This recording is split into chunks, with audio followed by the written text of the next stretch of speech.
আসন্ন টি-20 বিশ্বকাপ শুরুর মাত্র 4 সপ্তাহ আগে এক বিস্ফোরক তথ্য সামনে এনেছেন যুব ও ক্রীড়া উপদেষ্টা অধ্যাপক আসিফ নজরুল। আইসিসি নিরাপত্তা বিভাগ থেকে বিসিবিকে পাঠানো এক চিঠিতে জানানো হয়েছে, পেসার মোস্তাফিজুর রহমান বাংলাদেশ দলে থাকলে আসন্ন বিশ্বকাপে দলের উপর নিরাপত্তা ঝুঁকি তৈরি হতে পারে। এই অজুহাতে মোস্তাফিজকে বাদ দিয়ে এই বিশ্বকাপ দল ঘোষণার সুপারিশ করেছে বিশ্ব ক্রিকেটের নিয়ন্ত্রক সংস্থা আইসিসি। 12 জানুয়ারি বাফুফে ভবনে আয়োজিত এক সংবাদ সম্মেলনে আসিফ নজরুল জানান, আইসিসির চিঠিতে 3টি প্রধান কারণে ভারতের মাটিতে বাংলাদেশের নিরাপত্তা শঙ্কার কথা উল্লেখ করা হয়েছে, যার অন্যতম হল মুস্তাফিজুর রহমানের অন্তর্ভুক্তি।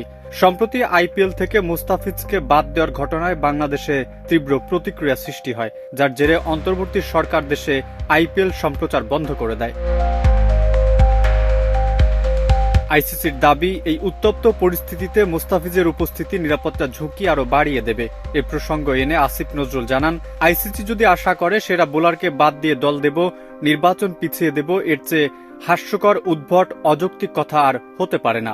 ভারতের উগ্র সাম্প্রদায়িক পরিস্থিতি এবং গত 16 মাসে বাংলাদেশের বিদ্বেষী ক্যাম্পেইনের প্রসঙ্গ টেনে আসিফ নজরুল সাফ জানিয়ে দিয়েছেন, ভারতে গিয়ে বিশ্বকাপ খেলা বাংলাদেশের জন্য এখন অসম্ভব। তিনি বলেন, বিসিসিআই যখন উগ্র শক্তির কাছে নতি স্বীকার করে মোস্তাফিজকে বাদ দেওয়ার পরামর্শ দেয়, তখন সেখানে খেলার পরিবেশ নেই, সেটা আর প্রমাণের অপেক্ষা রাখে না। আমরা কোনো প্রকার নতি স্বীকার করব না।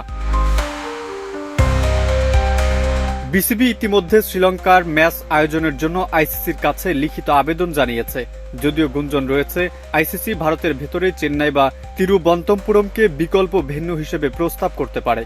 তবে প্রস্তাব সরাসরি প্রত্যাখ্যান করে ক্রীড়া উপদেষ্টা বলেন, চেন্নাই বা তিরুবনন্তপুরমই তো ভারতের কোনো প্রান্তেই এখন খেলার পরিবেশ নেই। ভেন্যু বদলাতে হলে শ্রীলঙ্কা, পাকিস্তান বা আরব আমিরাতে করতে হবে।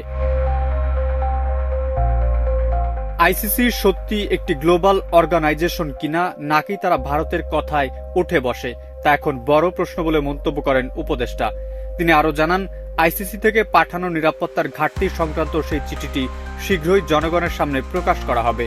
আগামী সোমবার বা মঙ্গলবারের মধ্যে আইসিসি এই ভেন্যু জটিলতা ও বাংলাদেশের আবেদনের আনুষ্ঠানিক জবাব দেবে বলে আশা করা হচ্ছে।